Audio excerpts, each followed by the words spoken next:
Hello साथियों, जय हिंद, जय अधिवक्ता समाज। मैं अधिवक्ता मोहम्मद शरीफ, प्रतिनिधि वॉइस ऑफ एडवोकेट। जैसा कि आप सभी देख रहे हैं कि आज हमारे लखनऊ के सिविल कोर्ट परिषद में हड़ताल का आह्वान किया गया है हमारे सेंट्रल बार के द्वारा।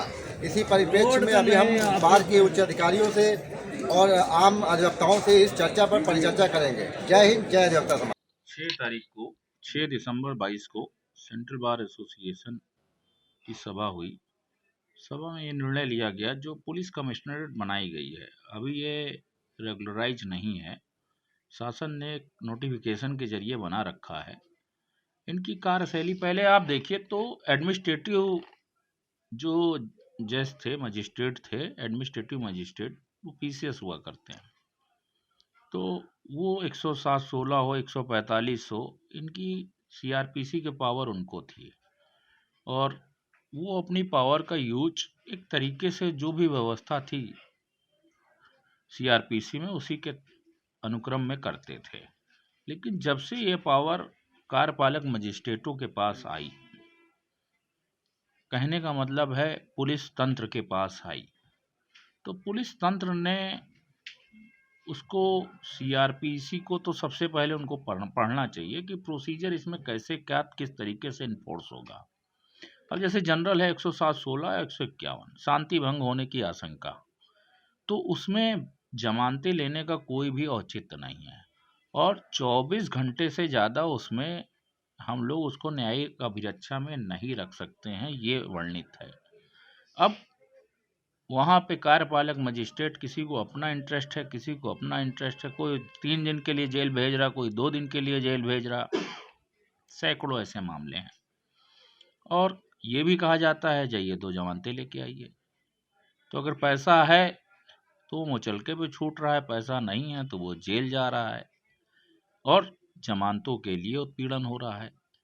तो कहने का मतलब ये है कि ये जब तक पावर पीसीएस अधिकारियों को थी तब तक व्यवस्था ठीक थी। अब व्यवस्था गड़बड़ा गई है। अभी गुंडा एक्ट में अधिवक्ता मोहन सिंह को जिला बदर किया गया। उनका विवाद सिर्फ एक गली और सड़क का था और पड़ोसी से था। उनका कोई क्रिमिनल हिस्ट्री नहीं है, इसके पहले कभी जेल नहीं गए, तो एक मुकदमे में जिला बदर का आदेश करना हम नहीं समझते हैं कि ये न्यायोचित है। जहां तक कमिश्नर लखनऊ मंडल लखनऊ ने, रोशन जैकब जी ने तुरंत उसमें स्थगन आदेश पारित किया। इसी तरह हम लोगों ने स्वर्गीय प्रकाश अवस्थी जी के बेटे की डेथ पे की एजिटेशन किया, तो उस एजिटेशन में अधिवक्ता गौरव सोनकर भी था। अब एसीपी कैसरबाग ने कहा उस एजिटेशन में तुमने हमारी बात को नहीं रखा हम लोगों की, तो हम तुम्हारी लेके क्या मदद करें। 107-16 के मैटर में वो गया था। तो प्रेजुडिस भावना से काम किसी को नहीं करना चाहिए। ये हमारा अधिकार है, फंडामेंटल राइट है कि हम एग्रीव्ड हैं तो हम सड़क पे आएंगे, शांतिपूर्वक अपनी बात को कहेंगे, धरना करेंगे, प्रदर्शन करेंगे। ये कॉन्स्टिट्यूशन में भी दिया हुआ है, आप हमारी आवाज़ को दबा नहीं सकते हैं। अब जो व्यवस्थाएं हैं और जो शिकायतें थी, हमने डीजीपी उत्तर प्रदेश, उसके बाद जॉइंट सीपी सबके सामने रखी है। आज इनको ज्ञापन भी दिया है, विरोध दिवस भी मनाया है। सेकेंडरी दूसरी चीज़, एक 145 जैसे ये लोग करते हैं, 145 में सिविल में मुकदमा पेंडिंग रहते हुए भी ऑर्डर पास कर देते हैं। सेटिल लॉ ये है, अगर सिविल डिस्प्यूट चल रहा है तो 145 मेंटेनेबल नहीं है। उसमें आज ऑर्डर पास करेंगे, दूसरे दिन जाते हैं कब्जा दिला देते हैं, दुकानों को सील कराते हैं। तो एक तानाशाही रवैया चल रहा है।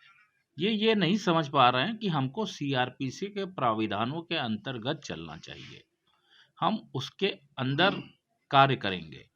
अब जुडिशियल मजिस्ट्रेट भी हैं, तो judicial magistrate CPC, evidence act, civil procedure code, general rule civil, इस तरह से उसको फॉलो करते हैं, जो लिखा उसी के अकॉर्डिंग वर्क करते हैं। तो यहाँ पे कोई अकॉर्डिंग टू वर्क नहीं हो रहा है और ये बात हम अपनी उत्तर प्रदेश शासन तक भी पहुँचाएंगे। तो मंत्री जी ये बताइए कि आप जो बात कह रहे हैं इससे अधिवक्ताओं के साथ साथ आम जनता का भी फायदा होगा अगर जो ये कमिश्नरेट व्यवस्था खत्म कर दी जाती है, तो क्या आपको ऐसा लगता है कि इससे सबको फायदा होगा? देखिए, 3 बातें हमने कहीं। अगर कमिश्नरेट प्रणाली में 107-16 में जमानतें नहीं मांगी जाएंगी और निजी स्वार्थ की पूर्ति के लिए कोई 2,000 मांग रहा, कोई 4,000 मांग रहा, कोई 5,000 मांग रहा, तो मैं तो समझ रहा हूँ इस समय जनता का उत्पीड़न ज़्यादा हो रहा है और इस बात को सरकार को का ध्यान नहीं जा रहा है कि ये व्यवस्था मजिस्ट्रेटों के पास ज़्यादा सुरक्षित थी। दूसरी तरफ आइए आप कि 145 में जो ऑर्डर पास हो रहे हैं उसको चैलेंज करने का एप्रोप्रिएट कोर्ट को 30 दिन का टाइम होता है। मान लीजिए सपोज 7 तारीख को आपने ऑर्डर पास किया और 8 तारीख को कब्जा किस कैपेसिटी में आप दिलाने जा रहे हैं या दुकान को सील कैसे करने जा रहे हैं, ये आपके पास राइट नहीं है। 30 दिन को उसको समय दीजिए आप और 30 दिन बाद आप जाइए उसको आप प्रोसीजर अडाप्ट कर लीजिए, कोई दिक्कत नहीं है। अगर हायर अथॉरिटी से स्टे ऑर्डर नहीं है तो उसको अडाप्ट कर लीजिए, उसमें कोई ऐसी दिक्कत नहीं है। लेकिन चलेंगे तो सीआरपीसी से कि अपनी सीआरपीसी अलग बना के पुलिस तंत्र चलेगा।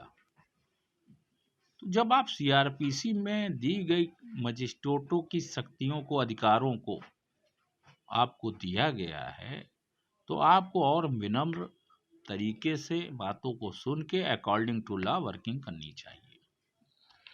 मंत्री जी, ये जो बार की लड़ाई है, जो ये जो प्रस्ताव गया है, तो ये कहाँ तक ये आगे जाएगा, या यहीं पे ख़त्म हो जाएगा, या आगे ये लड़ाई और बार लड़ेगी? देखिए, लखनऊ में 3 बारें हैं, अवध बार, सेंट्रल बार, लखनऊ बार। इस लड़ाई को किसी ने नहीं उठाया, लेकिन सेंट्रल बार ने संज्ञान में लिया। इसके पहले भी ऐसी लड़ाई जो बार काउंसिल ने संज्ञान नहीं लिया, उसका सेंट्रल बार ने संज्ञान लेके निराकरण किया है। तो ऊपर वाले की शक्ति के हिसाब से हम अपना प्रयास करेंगे। सफलता असफलता ऊपर वाले के हाथ में है, लेकिन हम अपने कर्तव्यों का निर्वहन करेंगे। बहुत बहुत धन्यवाद मंत्री जी आपका। आज सेंट्रल बार एसोसिएशन द्वारा जो बायकॉट के प्रस्ताव पारित किए गए हैं, मैं उसमें पूर्तियां सहमत हूं उनके साथ। हमारे सिविल कोर्ट कैंपस में आज से 2 साल पहले तक जब हम लोग नकल सवाल डाला करते थे, उसमें सिविल में 20 रुपये और अर्जेंट के लिए और क्रिमिनल के 10 रुपये लगा करता था।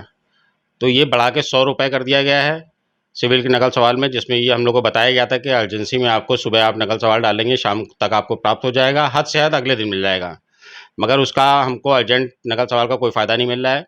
100 रुपये किसी भी वादकारी के लिए बहुत मुश्किल होता है। यहाँ पे वादकारी सब पैसे वाले नहीं आते हैं, गरीब किसान भी आते हैं, रिक्शे वाले भी आते हैं और ऐसे भी बहुत मजलूम लोग आते हैं जिनके पास वकील की फ़ीस भी देने के लिए नहीं होता है। अब उनको सर्टिफाइड कॉपी अगर निकलवानी है तो 100 रुपये प्रति नकल कहाँ से वो आदमी देगा? तो सरकार को इसको संज्ञान में लेना चाहिए। सरकार कहती है कि वो गरीब उन्मुख है, सबका विकास सबका साथ। तो सबका साथ सबका विकास फीस बढ़ाने से नहीं होता है। आप स्टैम्प ड्यूटी जिसमें डायरेक्ट वादकारी पे चोट लग रही है। Supreme court, honourable supreme court हम अधिवक्ताओं से कहती है कि आप लोग अपनी फीस को घटाइए, क्योंकि वादकारियों का हित नहीं हो पाता है। मैं सुप्रीम कोर्ट से भी निवेदन करना चाहता हूँ कि इतनी नकल सवाल के लिए फीस बढ़ाने की क्या आवश्यकता थी? इसको कम किया जाए, जिससे वादकारी जो डायरेक्ट इफेक्टिव है गरीब मजलूम, उसका लाभ उसको डायरेक्ट मिलना चाहिए। मोहन सिंह अधिवक्ता को लखनऊ की कमिश्नर पुलिस ने जिला बदर की कार्रवाई की मात्र एक मुकदमे पे, जो 2022 के जून के महीने में लिखा गया था। एक अधिवक्ता जिसकी आयु 40 वर्ष हो रखी है, उसके पूरे लाइफ में सिर्फ एक मुकदमा लिखता है 2022 में। उस मुकदमे के आधार पर लखनऊ की कमिश्नर पुलिस उसको जिला बदर का आदेश कर देती है उसके खिलाफ। इस पर आपको क्या कहना है? देखिए, जब से कमिश्नरेट प्रणाली लागू हुई है तब से अधिवक्ताओं के खिलाफ पुलिस का जो रवैया है बहुत दमनात्मक है, अपमानजनक रहता है। हम लोग के यहाँ भी पुलिस यहाँ पे आती है सिविल कोर्ट में, हम लोग उनको हमेशा सम्मान देते हैं, मगर हम लोग का अगर गलती से भी कभी थाने पे जाना पड़ जाए पर्सनल व्यक्तिगत काम के लिए भी, तो उन लोग का रवैया बहुत गंदा और अभद्रतापूर्ण होता है। और मैं मोहन सिंह विश्व वाले प्रकरण में बार के साथ पूर्तियाँ हूँ और एक मुकदमे में किसी भी व्यक्ति को, सवाल यहाँ अधिवक्ता का नहीं है, सवाल यहाँ मोहन सिंह विश्व का नहीं है, सवाल यह है कि किसी भी व्यक्ति पे एक मुकदमे पे आप गुंडा एक्ट कैसे लगा सकते हैं? हो सकता है वो निर्दोष हो सकता है निर्दोष वो साबित हो जाए, मगर आपने सामाजिक स्तर पे तो उसकी जो अपमान किया है उसकी वापसी वो कभी नहीं हो सकती है। कुल मिला के जो परिस्थितियां हमें उत्तर प्रदेश में लखनऊ जो राजधानी है देखने को मिल रही हैं, कहीं ना कहीं हम अधिवक्ताओं को अधिवक्ता प्रोटेक्शन एक्ट लागू कराने के लिए एक लड़ाई लड़नी चाहिए या नहीं लड़नी चाहिए? बिल्कुल हम लोग को इसको मुद्दे को बहुत पूरी दमखम से उठाना चाहिए। मेरा सेंट्रल बार से निवेदन है कि इस पे सारी बार एसोसिएशन की मीटिंग कॉल करके एजीएम करें, जनरल हाउस करें और हम लोग को शांतिपूर्वक मार्च एक गवर्नर हाउस तक करना चाहिए, वहाँ पे अपनी सारी बात रखनी चाहिए शांतिपूर्ण तरीके से और इस पे आंदोलन निश्चित होना चाहिए क्योंकि अगर इस चीज़ को अभी नहीं रोका गया तो आगे चीज़ें और बिगड़ने वाली हैं। अधिवक्ताओं में इतना रोष है कि कभी भी पुलिस के साथ संघर्ष हो सकता है हमारा। नहीं, जो तत्काल रोका जाए, नहीं तो जो हमारी बात कार्य कर रही है वो सही कर रही है, क्योंकि हम लोग भी एक जो सम्मानित एक अधिवक्ता हैं, अन्याय नहीं होना चाहिए। अभी एक हाल ही में एक हमारे अधिवक्ता साथी हैं मोहन सिंह बिष्ट, उनको लखनऊ के कमिश्नर पुलिस ने एक मुकदमे के आधार पर जो 2022 में लिखा गया था उसमें इनको जिले से बेदखल करने का एक आदेश दिया था। इस पर आपको क्या कहना है? नहीं, ये जो पुलिस ने जो कार्रवाई की है ये सही नहीं किया। ये जब तक जांच ना हो जब तक कार्रवाई नहीं होनी चाहिए। एक मुकदमा क्या है ये मुझे नहीं मालूम, लेकिन एक मुकदमे से कोई आदमी जिला बदल नहीं होता है। तो जैसा कि आपने देखा, कमिश्नरेट प्रणाली बनने के बाद से इसका विरोध लगातार अधिवक्ताओं ने किया है, क्योंकि कमिश्नरेट प्रणाली से सबसे ज़्यादा परेशान और पीड़ित अधिवक्ता रहा है। हम इसमें महामंत्री सेंट्रल बार एसोसिएशन से भी बात की और आम अधिवक्ताओं से भी हमने जब बात की तो वहाँ से ये निकल के आया कि कमिश्नरेट प्रणाली उचित नहीं है। ये अधिवक्ताओं के अलावा आम जनता के लिए भी उचित नहीं है। आपका क्या विचार है, ये हमें अपने कमेंट बॉक्स में ज़रूर लिखकर भेजें। हमारे चैनल को सब्सक्राइब करें। नमस्कार, जय हिंद, अधिवक्ता एकता जिंदाबाद।